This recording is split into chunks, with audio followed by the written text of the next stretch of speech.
Hai, perkenalkan saya Alfa. Di sini saya ingin sharing tentang ilmu-ilmu seputar manajemen sumber daya manusia atau human resources. Pada video ini saya akan membahas tentang apa itu manajer, apa saja tingkatan dalam manajer, jenis-jenis manajer, dan fungsi dari seorang manajer. Manajer adalah orang yang bertanggung jawab atas kinerja anggota kelompok. Seorang manajer memegang otoritas formal untuk melakukan sumber daya organisasi. Menurut KBBI, manajer adalah orang yang mengatur pekerjaan atau kerja sama berbagai kelompok atau individu untuk mencapai tujuan, atau orang yang mempunyai wewenang dan tanggung jawab untuk merencanakan, mengatur, mengarahkan dan mengendalikan pelaksanaannya untuk mencapai tujuan tertentu. Misalnya, manajer pemasaran pada suatu bisnis sebut saja Tom.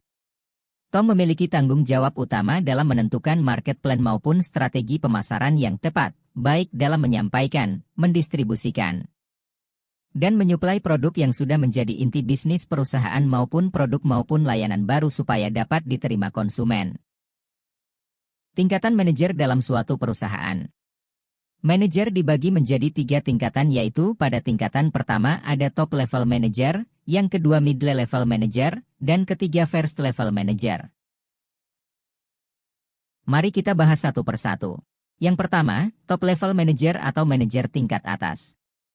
Kebanyakan orang yang memasuki bidang manajemen bercita-cita untuk menjadi manajer tingkat teratas dalam sebuah organisasi atau perusahaan. Manajer tingkat atas ini biasanya memiliki kata chief dalam suatu perusahaan, seperti Chief Operating Officer. Manajer tingkat atas diberdayakan untuk membuat keputusan besar yang mempengaruhi masa kini dan masa depan perusahaan. Hanya manajer tingkat atas, misalnya, yang memiliki wewenang untuk membeli perusahaan lain, memulai lini produk baru, atau mempekerjakan ratusan karyawan. Manajer tingkat atas adalah orang-orang yang memberikan arahan pada organisasi. Mereka memutuskan kemana arahnya dan bagaimana hal itu akan sampai ke sana. Beberapa macam manajer tingkat atas, yaitu Chairman of the Board, CEO, President, Vice President, COO atau Chief Operating Officer, CFO atau Chief Financial Officer, CEO atau Chief Information Officer. Mid-level managers atau manajer tingkat menengah.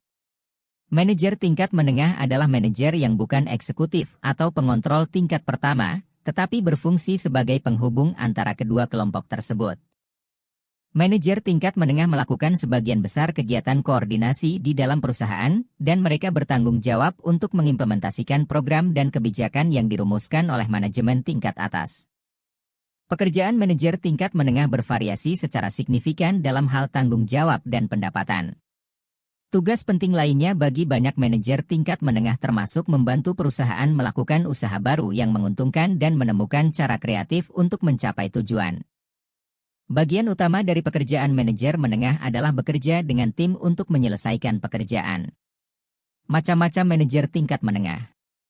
Director, Branch Manager, Department Chairperson, Chief of Surgery, Team Leader.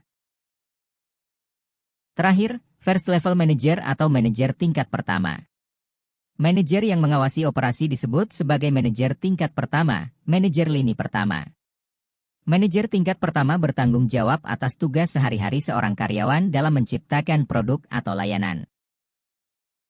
Mereka memimpin dan mengawasi pegawai non-manajerial yang terlibat dalam proses produksi, mengatur dan mengendalikan para bawahannya supaya tujuan perusahaan bisa tercapai, serta mengatasi masalah dan keluhan dari personel operasional sebelum dilaporkan. Macam-macam manajer tingkat pertama. Supervisor, Office Manager, Crew Chief. Jenis manajer. Fungsi yang dilakukan oleh manajer juga dapat dipahami dengan menjelaskan berbagai jenis pekerjaan manajerial. Berikut adalah beberapa jenis manajer. Pertama, manajer fungsional dan umum. Kedua, administrator. Ketiga, entrepreneur dan small business owners. Dan terakhir, team leader. Mari kita bahas. Yang pertama, manajer fungsional dan umum. Manajer fungsional mengawasi pekerjaan karyawan yang terlibat dalam kegiatan khusus seperti akuntansi, teknik, sistem informasi, pemasaran, dan penjualan. Manajer fungsional adalah manajer spesialis dan tim pendukung mereka, seperti asisten kantor. Manajer umum bertanggung jawab atas pekerjaan beberapa kelompok berbeda yang menjalankan berbagai fungsi. Manajer umum meliputi berbagai departemen yang terlibat dalam pekerjaan khusus dan umum seperti manufaktur, teknik, hubungan tenaga kerja, kontrol kualitas, keselamatan, dan sistem informasi. Presiden perusahaan adalah manajer umum. Tanggung jawab dan tugas seorang manajer umum menyoroti banyak topik yang terkandung dalam studi manajemen. Kedua, administrator. Administrator biasanya adalah seorang manajer yang bekerja di organisasi publik seperti pemerintah atau nirlaba, seperti lembaga pendidikan. Bukan di perusahaan bisnis. Manajer di semua jenis lembaga pendidikan disebut sebagai administrator. Seorang karyawan bukanlah administrator dalam pengertian managerial kecuali dia mengawasi orang lain. Ketiga, entrepreneurs dan small business owners. Entrepreneur adalah orang yang mendirikan dan menjalankan bisnis yang inovatif. Entrepreneur adalah pendiri dan pencipta produk atau layanan baru. Mereka memulai jenis bisnis yang belum ada di pasar. Mereka lebih berani dan berani mengambil risiko. Contohnya Mark Zuckerberg mendirikan Facebook. Facebook menjadi sangat populer dan berhasil mengubah cara orang berinteraksi di dunia maya. Small business owner memulai jenis bisnis yang sudah ada di pasar. Mereka lebih fokus pada keuntungan untuk menutupi biaya dan tidak banyak melakukan inovasi.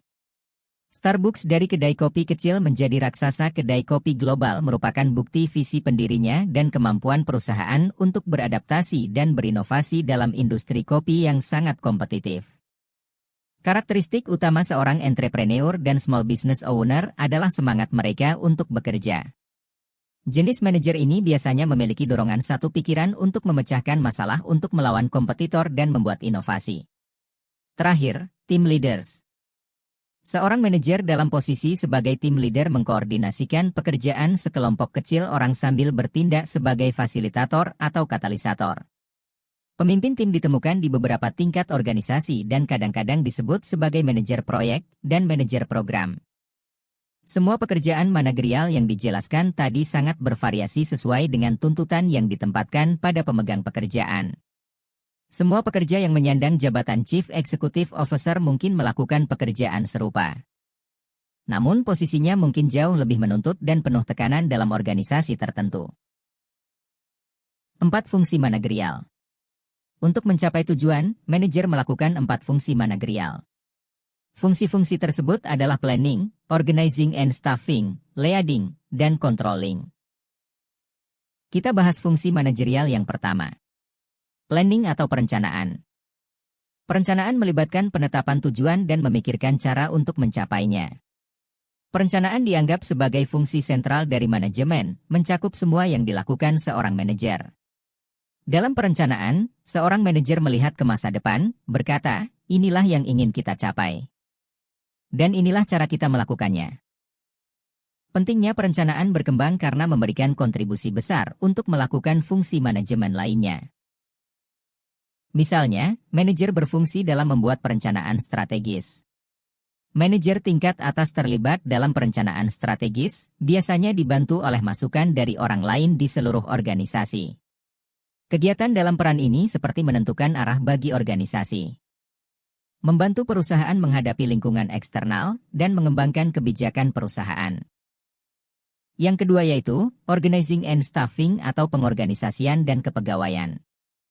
Pengorganisasian adalah proses memastikan sumber daya manusia dan fisik yang diperlukan tersedia untuk melaksanakan rencana dan mencapai tujuan organisasi.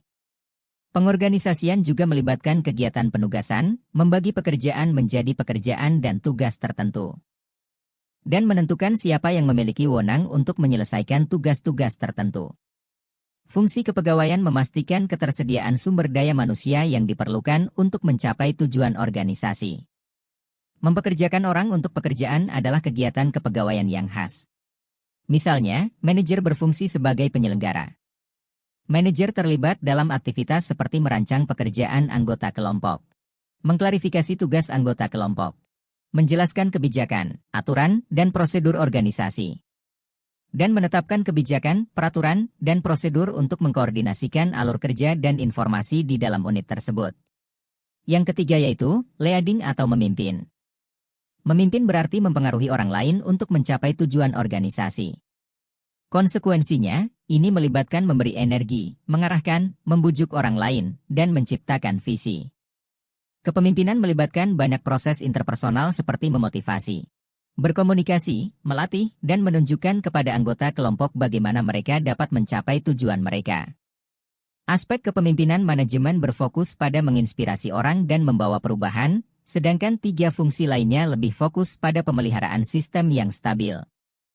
Menurut guru manajemen Henry Mintzberg, pemimpin yang efektif mengembangkan rasa kebersamaan atau tujuan bersama yang penting untuk upaya kerja sama di semua organisasi.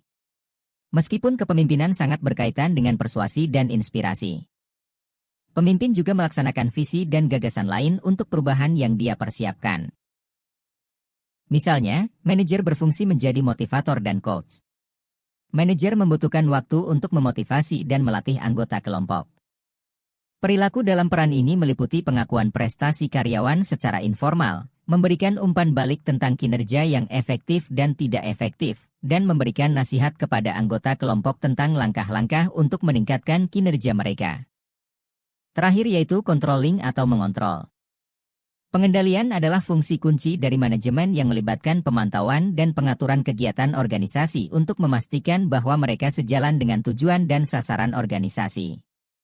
Fungsi pengendalian bertujuan untuk memastikan bahwa kegiatan organisasi berjalan sesuai dengan rencana yang telah ditetapkan, mencapai tujuan yang telah ditetapkan, dan mengatasi masalah yang mungkin timbul dalam pelaksanaan kegiatan.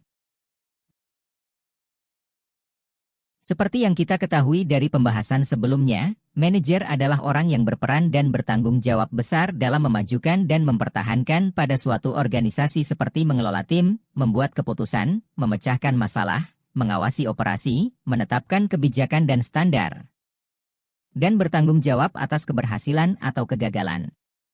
Dalam kehidupan sehari-hari, kita juga dapat mengambil peran sebagai manajer dalam berbagai situasi.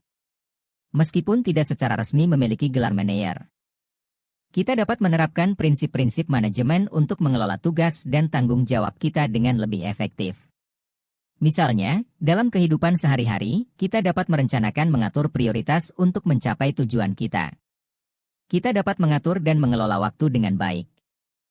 Kita dapat memimpin dengan memberikan arahan yang jelas atau mendukung dan memotivasi orang lain. Kita juga perlu mengambil keputusan yang dapat mempengaruhi hasil dan konsekuensi dari tindakan kita. Terima kasih telah menonton, aku berharap konten ini telah memberikan manfaat dan pengetahuan baru bagi kalian. Jangan lupa untuk terus dukung channel ini dengan cara like, share, dan subscribe agar tidak ketinggalan konten seputar manajemen lainnya. Jika kamu memiliki pertanyaan atau saran, jangan ragu untuk meninggalkannya di kolom komentar.